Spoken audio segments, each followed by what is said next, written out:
तो आज आपके सामने एक और नया डिफरेंस जो कि हमारा एंटरप्रेन्योरशिप, जिसको हम एंटरप्रेन्योर यहाँ पे बोलने वाले हैं, और इंट्राप्रेन्योरशिप जो इंट्राप्रेन्योर के नाम से है।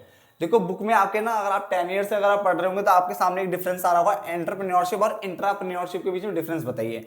बेटा वो डिफरेंस यही है, एंटरप्रेन्योर और इंट्राप्रेन्योर वाला। क्लियर हो गया? तो इसमें मैंने दोनों नाम लिखे हुए हैं, 7-8 यही 8-9 के आसपास मैंने पॉइंट लिखे होंगे। ठीक है, काफी छोटे छोटे पॉइंट से काफी इजीली समझ में आ जाएगा और काफी अच्छा कंटेंट आपको मिल जाएगा। क्लियर है? तो फालतू टाइम वेस्ट तो हम देखो किसी वीडियो में करते ही नहीं है, आपको पता ही है। हम पॉइंट टू पॉइंट फटाफट से पढ़ते हैं और वीडियो को जितनी जल्दी खत्म कर सके करते हैं। बट मैं रिपीट कई बार करता हूं ताकि आपको वीडियो में ही सब कुछ याद हो जाए। ये हमारा पॉइंट रहता हमेशा, है ना, ये रहता ना।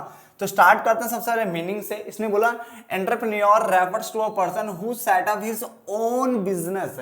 इसने बोला एंटरप्रेन्योर वो बंदा है जो कि सेटअप करता है अपना खुद का business with a new idea और कॉन्सेप्ट। कोई बड़ी बात तो नहीं है, ठीक है ना। एंटरप्रेन्योर एक ऐसा बंदा है जो कि सेटअप करता है खुद का business with a new idea और कॉन्सेप्ट। जबकि जो इंट्राप्रेन्योर होता है इज एन इंडिविजुअल, वो एक ऐसा इंडिविजुअल है हैविंग एंटरप्रेन्योरियल स्किल जिसके पास इसी टाइप की स्किल होगी, ठीक है। Who works at previously established, यानी जो ऑलरेडी एस्टैब्लिश्ड हो चुकी है कंपनी यानी ऑर्गेनाइजेशन, उसमें ये काम कर रहा है। मगर ये क्या कर रहा है? काम कर रहा है, यानी ये भी काम वही कर रहा है, ऑर्गेनाइजेशन का ही काम कर रहा है, बट ये उसके अंडर काम कर रहा है जो ऑर्गेनाइजेशन, जो कंपनी एस्टैब्लिश्ड हो चुकी है। ये बात समझ में आ गया, पहला पॉइंट। पॉइंट नंबर 2, इसमें बोला इंडिपेंडेंस की अगर हम बात करें तो an entrepreneur is the owner of the business. ये बिजनेस का ऑनर होता है, that is he is independent, ये स्वतंत्र है बच्चा, ठीक है। ये अपने डिसीजन खुद ले सकता है क्योंकि ऑनर है, ठीक है ना। जबकि अगर हम बात करें यहाँ पे N intrapreneur is a manager, ये मैनेजर हो सकता है, एम्प्लॉय हो सकता है, और ये डिपेंडेंट होता है किसके ऊपर? डिपेंडेंट होता है ऑन द ऑनर्स, यानी ऑनर्स के ऊपर क्या होता है? ये डिपेंडेंट होता है। क्लियर हो गया? 2 पॉइंट क्लियर होते हैं। पॉइंट नंबर 3 पे चलते हैं, रिस्क बियरिंग। क्या है पॉइंट हमारा? रिस्क बियरिंग है जिसमें मैंने लिखा है फुल रिस्क। क्या बच्चा? Full risk of the business is borne by entrepreneur, यानी एंटरप्रेन्योर पूरा रिस्क खुद बियर करता है क्योंकि वैसा मालिक है, प्रॉफिट इसका, रिस्क भी इसका।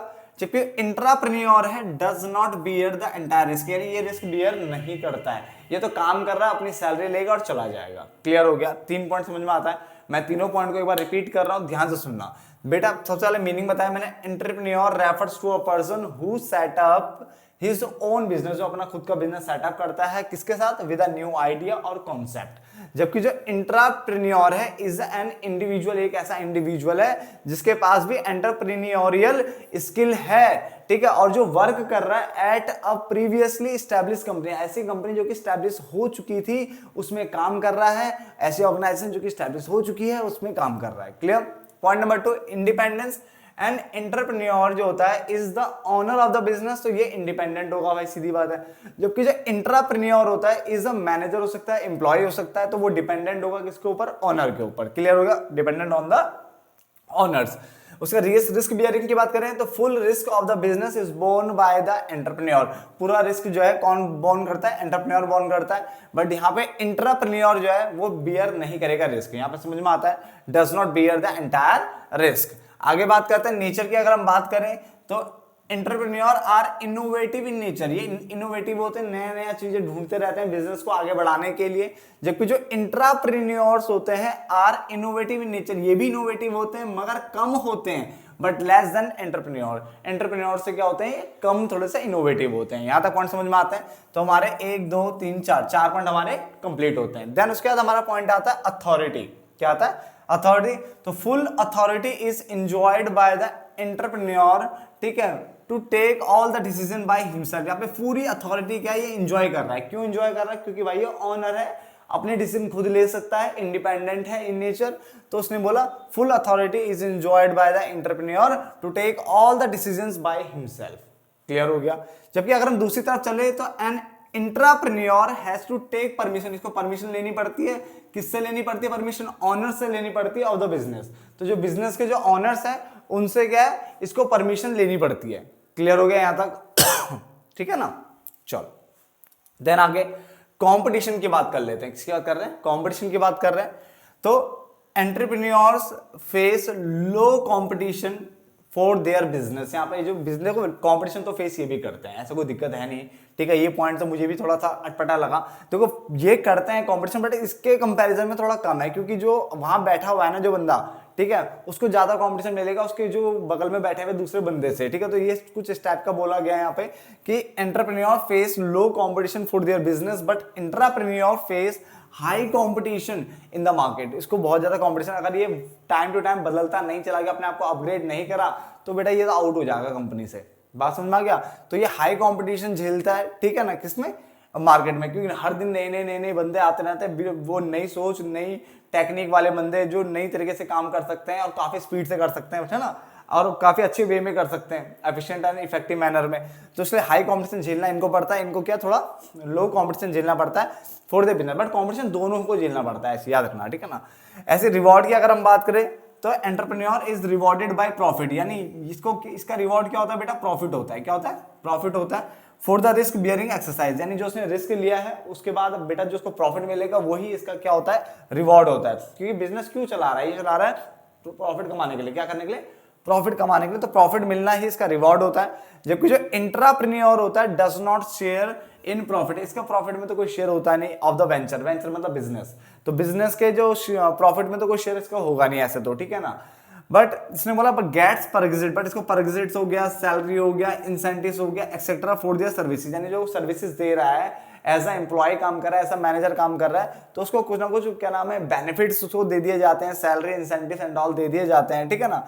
तो वो मॉनेटरी हो सकते हैं, नॉन मॉनेटरी हो सकते हैं, किसी भी टाइप के बेनिफिट्स उसको दिए जा सकते हैं। क्लियर है? और दोनों तरह के भी दे सकते हैं। क्लियर हो गया?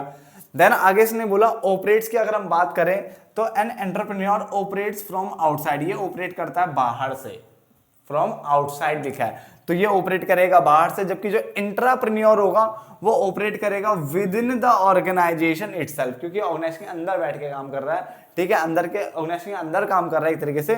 तो ये ऑपरेट करेगा कहां से? Within the organisation itself. जबकि यहां पर अगर हम बात करें ये ऑपरेट कर रहा है फ्रॉम आउटसाइड। क्लियर हो गया? चलो लास्ट पॉइंट पे बात करते हैं, फोकस की बात करते हैं, देन उसके बाद क्लोज करते हैं इस वीडियो को भी, ठीक है।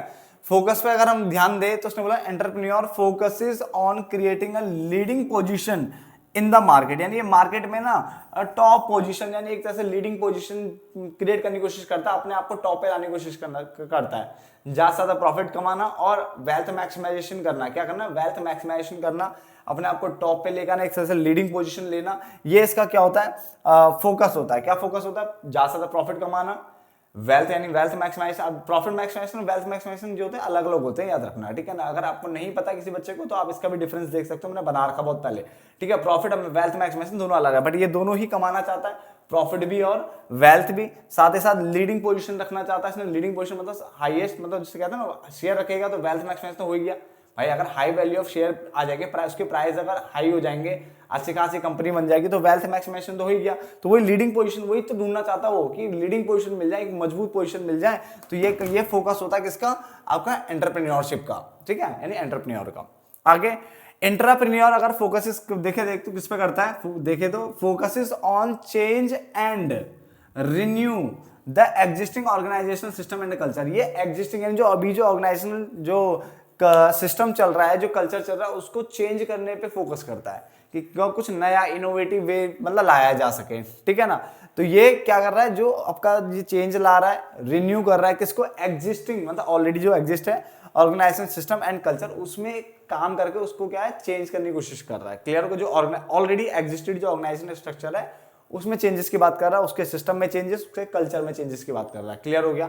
तो ये तकरीबन 2 3 4 5 6 7 8 9 पॉइंट थे वैसे, ठीक है। तो 9 पॉइंट ही आपके सामने मैंने रखे हैं, ठीक है, जिससे आप पढ़ करके जा सकते हो, ठीक है ना। तो मिलते हैं फिर एक नई वीडियो में, तब तक के लिए धन्यवाद दोस्तों।